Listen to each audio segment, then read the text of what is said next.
dari 75 itu dihasilkan bahwa ada 24 pegawai dari 75 tadi yang masih dimungkinkan untuk dilakukan pembinaan.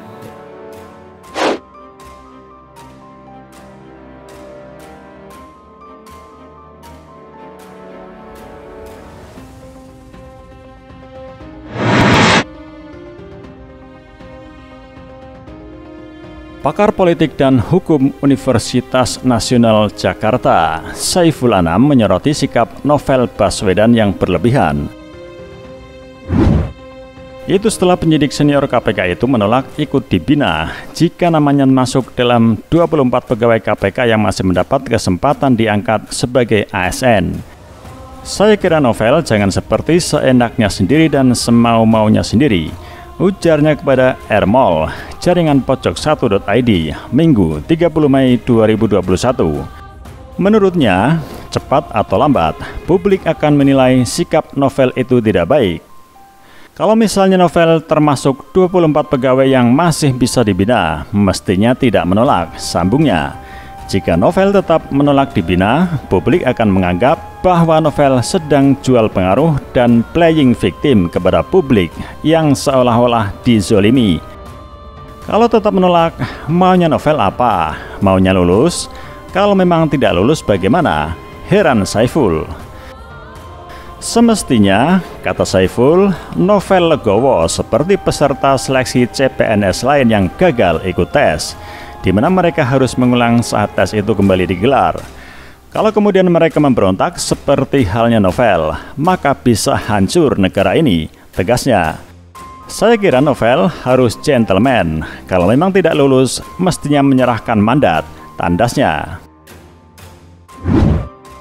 Sementara itu, Koordinator Nasional Himpunan Aktivis Milenial Indonesia, Asip Irama, menilai polemik TWK saat ini kian meruncing yang salah satunya akibat ego sektoral kelompok tertentu yang sakit hati karena namanya masuk di dalam 51 orang yang diberhentikan.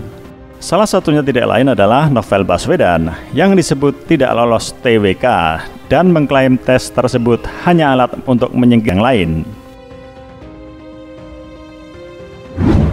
Semestinya Novel tak perlu mengeluarkan pernyataan-pernyataan yang menyesatkan atau bahkan sampai memunculkan polarisasi di masyarakat karena sosoknya merupakan public address. Asip Irama berpendapat TWK kini cenderung dijadikan senjata untuk menyudutkan lembaga anti rasuah yang telah memutuskan memecat 51 pegawai yang tidak lulus tes TWK. Padahal TWK adalah prosedur konstitusional lembaga sebagaimana diatur Undang-Undang Nomor 19 Tahun 2019 tentang KPK, Undang-Undang Nomor 5 Tahun 2014 tentang ASN, dan Peraturan Pemerintah Nomor 41 2020 tentang pengalihan pegawai KPK menjadi ASN. Keputusan pemerintah melalui rapat koordinasi pimpinan KPK, Menpan RB, Menkumham, BKN, LAN, dan KASN memang sudah tepat memberhentikan 51 pegawai sementara 24 lainnya mendapat pendidikan wawasan kebangsaan, ucapnya.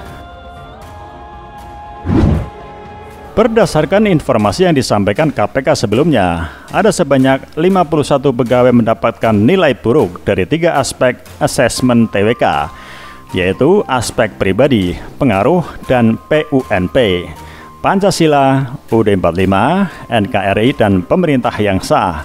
Dari hasil yang salah satunya ada dipersyaratkan menurut peraturan komisi untuk menguji kesetiaan kepada Pancasila, UUD 45, NKRI, dan pemerintah yang sah. Itu selanjutnya sudah dilakukan tes wawasan kebangsaan tersebut dan hasilnya teman-teman sudah diketahui ya.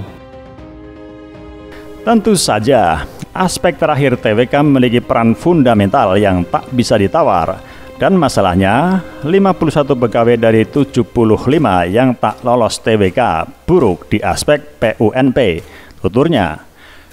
Karena itu ia berkesimpulan bahwa pemberhentian 51 pegawai dan pembinaan terhadap 24 pegawai KPK lainnya sudah sesuai dengan arahan Presiden Joko Widodo dan amanat Mahkamah Konstitusi atau MK.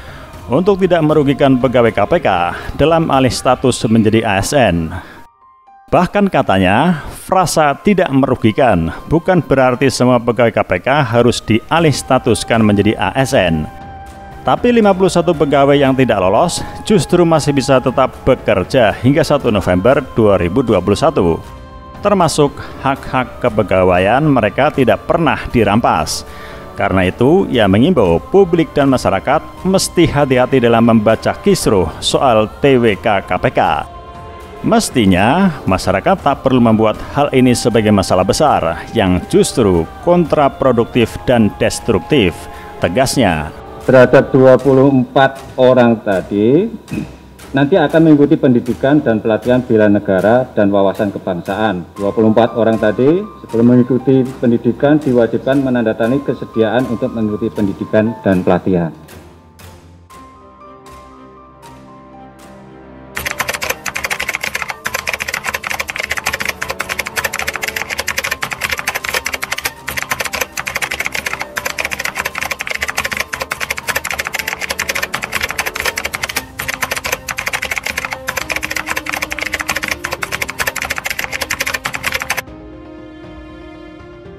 Politikus PDIP Dewi Tanjung melontarkan sindiran keras terhadap penyidik senior Novel Baswedan yang diketahui telah dinonaktifkan oleh KPK lantaran tak lolos tes wawasan kebangsaan. Dewi Tanjung lewat cuitannya di Twitter Sabtu 22 Mei 2021 menilai negara dan KPK sudah tidak lagi membutuhkan Novel Baswedan. Bahkan, menurutnya, Novel merupakan sosok yang selama ini mengatur semua kasus di KPK berdasarkan pesanan. Negara dan KPK sudah tidak butuh Novel Baswedan. Manusia inilah yang selama ini mengatur semua kasus-kasus yang ada di KPK sesuai orderan, cuit Dewi Tanjung. Kader PDIP ini juga menilai bahwa sudah saatnya KPK dibersihkan dari kadrun-kadrun. Salah satunya adalah Novel Baswedan. Sudah waktunya KPK membersihkan dari kadrun-kadrun seperti Novel Baswedan dan kawan-kawan. Merekalah penjahat yang berlindung di balik nama KPK. Ketua KPK harus tegas, tegasnya. Selain itu, Dewi Tanjung juga menyebut bahwa Novel sengaja menekan pemerintah dengan cara menghantam Presiden Jokowi lewat isu sebuah proyek senilai 100 triliun agar tidak dipecat dari KPK. Manusia yang kacang lupa kulitnya. Ingat Novel, di saat kau udah dijemput polisi dan akan dijebloskan ke Makobrimob untuk mempertanggungjawabkan perbuatan kau atas dugaan kasus penganiayaan sampai menghilangnya nyawa salah satu pencuri sarang burung walet pada saat itu, yang menyelamatkan kau adalah Pak Jokowi. Pak Jokowi mengeluarkan surat perintah untuk membebaskan kau Novel Baswedan dari jeratan hukum, ya. Sekarang kau berteriak minta keadilan atas kasus kau. Kau nggak kehilangan nyawa. Dan kau Novel Baswedan sengaja menghantam presiden dengan isu proyek 100 triliun itu. Cara licik dan culas seorang Novel Baswedan yang menekan pemerintah agar dia tidak dipecat dari KPK, ungkapnya. Novel Baswedan menduga korupsi bansos COVID-19 tidak hanya terjadi di DKI Jakarta dan sekitarnya, namun kasus serupa juga dikatakannya terjadi di seluruh daerah di Indonesia dengan pola yang sama. Pernyataan adanya dugaan korupsi bansos hingga 100 triliun rupiah itu bahkan sempat menjadi trending topik di Twitter. Oleh karena itu, Dewi meyakini Novel Baswedan akan terkena azab dari Allah Subhanahu wa Ta'ala lantaran telah melakukan kejahatan di KPK tersebut. Yakin Novel Baswedan ini sebentar lagi akan kena azab dari Allah Subhanahu wa Ta'ala atas kejahatan yang ia perbuat selama ini, tuturnya. Selain itu, politisi perempuan PDIP ini juga meminta kepada pemerintah untuk tidak takut dengan tekanan yang dilakukan Novel. Ia pun berharap pemerintah bisa bersikap tegas untuk menumpas kadrun-kadrun di KPK, termasuk Novel Baswedan yang menurutnya berusaha melindungi Anies Baswedan dari jeratan korupsi di DKI Jakarta. Sementara itu, anggota fraksi PAN DPR RI, Gus Pardi Gaus, mengaku kaget dengan dugaan Novel Baswedan tersebut. Ia pun meminta agar Novel dapat membuktikan ucapannya tentang dugaan korupsi bansos yang nilainya sangat luar biasa. Pemerintah jangan takut dengan ancaman dan tekanan yang dilakukan oleh Novel Baswedan. Mulai sekarang, pemerintah harus bersikap tegas menumpas kadrun-kadrun di KPK. Tujuan mereka mau melindungi Anies Baswedan korupsi di DKI, tapi Nyai yakin novel CS ini akan musnah oleh kekuatan Allah Subhanahu wa Ta'ala, ujarnya. Dan pada saat setelah selesai pendidikan dan pelatihan wawasan kebangsaan dan bela negara, kalau kemudian yang bersangkutan itu tidak lolos, yang bersangkutan juga tidak bisa diangkat jadi ASN yang 24.